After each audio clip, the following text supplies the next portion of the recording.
बिस्मिल्लाहिर्रहमानिर्रहीम। इय्याका नअबुदु व इय्याका नस्तईन। अस्सलामु अलैकुम रहमतुल्लाहि व बरकातुहू नाज़रीन। उम्मीद करता हूँ आप सब खैरियत से होंगे और आपकी ज़िंदगी अच्छी गुजरी होगी। आज है 29 मई, साल है 2021। बड़ी खबर, बड़ा धमाका, वो काम हो गया जो किसी ने सोचा भी ना था। ये हुकूमत ने क्या कर दिया, मुकम्मल खबरें क्या हैं आज आपके साथ बड़ी बड़ी खबरें शेयर की जाएंगी। लेकिन तमाम खबरें आपसे शेयर करने से पहले, यहाँ पर डिस्कस करने से पहले, आगे बढ़ने से पहले कमेंट सेक्शन में लिखते हैं पाकिस्तान जिंदाबाद, पाकिस्तान फौज जिंदाबाद। मजीद आगे बढ़ने से पहले आप सबसे ये गुजारिश है कि अगर आपको ये वीडियो, ये चैनल अच्छा लगता है तो इस वीडियो को लाइक कर लीजिएगा, चैनल सब्सक्राइब कर लीजिएगा, सारे के नोटिफिकेशन को दबा लीजिएगा ताकि जो आने वाले वीडियोस हैं आप उनको मिस ना कर सकें। सबसे पहले और सबसे बड़ी खबर आपके साथ शामिल करते हैं कि फवाद चौधरी साहब ने उस जगह पर जहां पर इसाक डार साहब गए थे तो वहां पर इसाक डार साहब जो थे उनकी बोलती बंद हो गई थी। लेकिन फवाद चौधरी ने वहां पर जाकर पाकिस्तान की तर्जुमानी की और पाकिस्तान की जो हुकूमत है और पाकिस्तान के जो असल चेहरा है वो दुनिया को दिखा दिया। फवाद चौधरी ने बीबीसी हार्ड टॉक में दबंग इंटरव्यू देते हुए कहा है, कुछ वो इंटरव्यू जो था वो इंग्लिश में था तो उसकी ट्रांसलेशन में यहाँ पर बता देता हूँ। मैं बताना चाहता हूँ कि उन्होंने क्या कहा। फवाद चौधरी ने कहा कि फवाद चौधरी ने बीबीसी हार्ड टॉक में दबंग इंटरव्यू देते हुए कहा कि मैं दुनिया के 5वें बड़े और 7 जोरी ताकतों में से एक मुल्क का वजीर इत्तलात हूँ। कोई मुझे कम तर समझने की जरूरत नहीं कर सकता। यहाँ पर उन्होंने कहा कि सोशल मीडिया के हवाले से नए कवानीन के बारे में सवाल का जवाब देते हुए उन्होंने कहा कि दुनिया में कहीं भी नहीं नफरत अंगेज की इजाज़त की तकरीर करने की इजाज़त नहीं दी जाती। पाकिस्तान में इस कवानीन को मुकम्मल देखभाल के बाद बनाया गया है। फवाद चौधरी ने यह तासुर मुस्तरद कर दिया कि सोशल मीडिया कंपनियों को पाकिस्तान की किसी किस्म के सेंसरशिप का सामना है।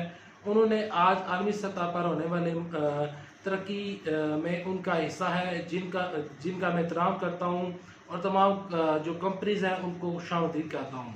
ज़राद इमरान साहब के बारे में पूछे गए सवाल का जवाब देते हुए उनका कहना था कि वह पाकिस्तान के अवाम के मुतखिब वज़ीर-ए-आज़म और मुकम्मल तौर पर खुद मुख्तार हैं। हमारे इस्टेब्लिशमेंट के साथ बहुत अच्छे तल्लुकात हैं लेकिन फैसले वज़ीर-ए-आज़म और काबीना के ज़रिए ही किए जाते हैं। पाकिस्तानी अवाम उनके साथ है और आइंदा भी उन्हीं को ही मुंतखब करेंगे। यहाँ पर फवाद चौधरी ने पाकिस्तान के मुतल्लिक़ जितनी भी गलत खबरें फैलाई की थी तरत हुसैन की जानब से और अहमद मीर की जानब से और ये जितने भी एंकर्स हैं इन्होंने पाकिस्तान का जो गलत चेहरा दिखाया तो फवाद चौधरी ने वो तमाम तर वहाँ पर फवाद चौधरी ने बैठकर इतना भी कह दिया था कि तरत हुसैन को मैं सहाफ़ी भी नहीं मानता। तो इस वजह से तरत हुसैन को और जो जितने भी उनके कोलीग्स हैं उनको इस बात के ऊपर काफ़ी ज़्यादा नाराज़गी का वो लोग इज़हार कर रहे हैं। लेकिन फवाद चौधरी ने पाकिस्तान का असल चेहरा दुनिया को दिखा दिया। ये पाकिस्तानियों के लिए एक बड़ी बात है। इस वजह से फवाद चौधरी जो है वो आज सोशल मीडिया के ऊपर ट्विटर के ऊपर ट्रेंड कर रहा है। बढ़ते हैं दूसरी खबर की जानब। दूसरी खबर ये है कि शेख रशीद साहब ने कहा है कि इमरान खान साहब, क्योंकि शेख रशीद साहब पटवारी हैं, पिंडी से तरह रखते हैं, तो वो जिस तरह के अल्फाज इस्तेमाल करते हैं वही अल्फाज मैं आपके सामने रखूँगा। शेख रशीद साहब ने कहा है कि इमरान खान साहब 5 साल तुन के लगाएगा। शेख रशीद ने कहा है कि इमरान खान साहब 5 साल जो है वो तुन के कंप्लीट करेंगे, यानी कि उनका मतलब ये था कि इमरान साहब की जो गवर्नमेंट है उसको अपोजिशन जमातों से किसी किस्म का कोई भी ख़तरा लाक नहीं है। इमरान खान साहब अपने 5 साल आसानी के साथ और आराम के साथ कंप्लीट करेंगे, तो किसी को भी यहाँ पर खुश होने की ज़रूरत नहीं है। अपोजिशन की तरफ इशारा करते हुए उन्होंने कहा कि इमरान खान साहब कहीं नहीं जाने लगे। यहाँ पर याद रहे कि लास्ट टाइम इमरान खान साहब की जनरल कमर बाजवा जनरल फैज़ हमीद के साथ मुलाकात हुई थी। ये बयान जो शेख रशीद साहब हैं उन्होंने उस मुलाकात के बाद दिया है और इसके अलावा शेख रशीद ने कहा है कि इस्टेब्लिशमेंट हमारी है, हम इस्टेब्लिशमेंट के हैं। तो इससे ये मुराद बनती है कि शेख रशीद साहब ये कहना चाह रहे हैं कि इमरान खान साहब की हुकूमत 5 साल मुकम्मल करेगी और एक नई तारीख रकम करने जा रही है इमरान साहब की हुकूमत। बढ़ते हैं कुछ खबरें जो कि शरीफ खानदान से रिलेटेड हैं। चचा और भतीजी की जो लड़ाई है वो शिद्दत इख्तियार कर गई है और ये हुकूमत ने क्या कर दिया। देखिए, हुकूमत के मतलब जब इमरान खान साहब ने हुकूमत बनाई थी तो ऐसी आवाज़ें उठ रही थी कि इमरान खान साहब की हुकूमत गिर जाएगी और इमरान साहब की हुकूमत चली जाएगी और शहबाज शरीफ शहबाज शरीफ जो है वो पाकिस्तान के वज़ीर-ए-आज़म बन जाएंगे। इस तरह की खबरें फैलाई गई थी। लेकिन अब हुकूमत ने क्या किया वो ज़रा मुलाहिज़ा कीजिएगा। जो शहबाज शरीफ हैं वो कहते हैं कि मरियम नवाज शरीफ साहबा को अभी ग्रूमिंग की ज़रूरत है, वो उनको सियासत का चेहरा नहीं समझते। शहबाज शरीफ ने इतना भी कह दिया कि मरियम नवाज शरीफ को सियासत करना नहीं आती, उन्हें अभी ग्रूमिंग की ज़रूरत है। तो इससे ये मुराद बनती है कि शहबाज शरीफ मरियम नवाज शरीफ को सियासतदान नहीं समझते, पहली बात ये। दूसरी बात ये कि वो इस टाइम नवाज शरीफ को किसी किस्म के ऊपर और किसी भी सतह के ऊपर नवाज शरीफ का कोई भी हुक्म मानने को तैयार नहीं है। तीसरी बात ये कि शहबाज शरीफ जो है उनके मतलब कुछ खबरें गर्दिश कर रही हैं और वो काम हो गया है जो किसी ने सोचा भी नहीं था। खबरें ये गर्दिश कर रही हैं कि शहबाज शरीफ जो है वो सियासत को छोड़कर कहीं कोई दूसरे काम शुरू करने जा रहे हैं। अब वो सियासत से किनारा कशी इख्तियार करने जा रहे हैं और शहबाज शरीफ को अलविदा कहने का टाइम आ चुका है। शहबाज शरीफ ने की तरफ से और शहबाज शरीफ का जो सोशल मीडिया ग्रुप है और जो कुछ ऐसे लोग हैं तो उनसे खबरों से और उनकी खबरों की ज़राए से ये खबर मिली है कि शहबाज शरीफ आने वाले दिनों में सियासत से किनारा कशी इख्तियार कर सकते हैं, क्योंकि शहबाज शरीफ की दाल गल नहीं रही है।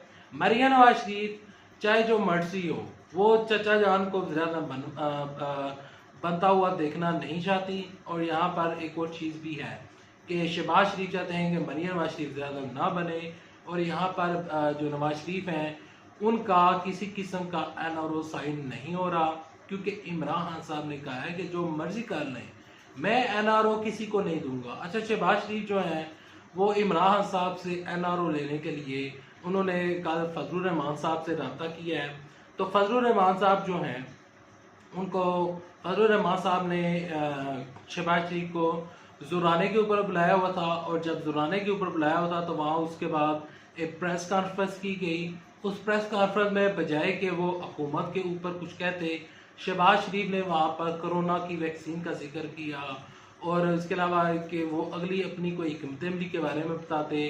तो शहबाज शरीफ वहाँ पर कोरोना वैक्सीन को, डेंगू वायरस को और इस तरह के तमाम तर चीज़ें जो हैं उसको लेकर बैठ के तो और एक और वहाँ पर ये खबर सुनाई दी गई जो हमारे तक पहुँची है और उस प्रेस कॉन्फ्रेंस के ज़रिए और जो अंदर मुलाकात हुई है, जो अंदर की खबर ब्रेक हुई है, वो खबर ये है कि आज मौलाना फजलुर रहमान साहब जो हैं वो मीडिया ब्रीफिंग देंगे और अपनी जो हिकमत अमली है वो तय करेंगे।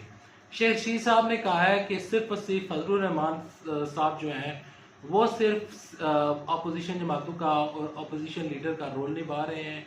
बाकी बिलावल जरदारी के कुछ ऐसे इन दोनों में सख्त बयान आ रहे हैं, क्योंकि बिलावल जरदारी की जो दाल है वो गल ही नहीं है और बिलावल जरदारी के जो बयान आ रहे थे वो इस वजह से आ रहे थे क्योंकि शेख रशीद साहब जब वहाँ पर कराची रवाना हुए थे और जब कराची में मौजूद थे तो बिलावल जरदारी को इस तरह लग रहा था कि अब जो सिंध है उनके हाथ से जाने लगा है।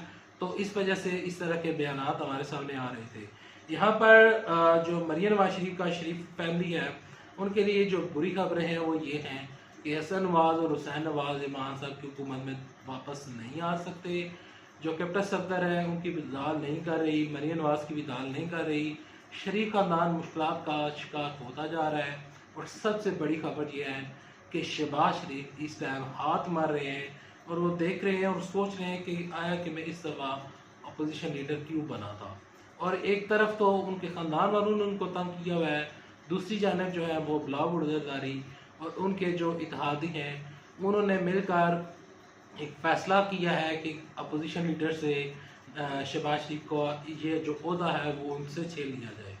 उम्मीद करता हूँ आपको आज की ये खबरें पसंद आई होंगी। अगर आपको आज की ये खबरें और ये तमाम चीज़ें पसंद आई हैं तो इस वीडियो को लाइक कीजिएगा, चैनल सब्सक्राइब कीजिएगा, साथ अगर नोटिफिकेशन बेल दबाइएगा ताकि जो आने वाले वीडियोस हैं आप उनको मिस ना कर सकें। अल्लाह हाफिज़। पाकिस्तान जिंदाबाद। पाकिस्तान।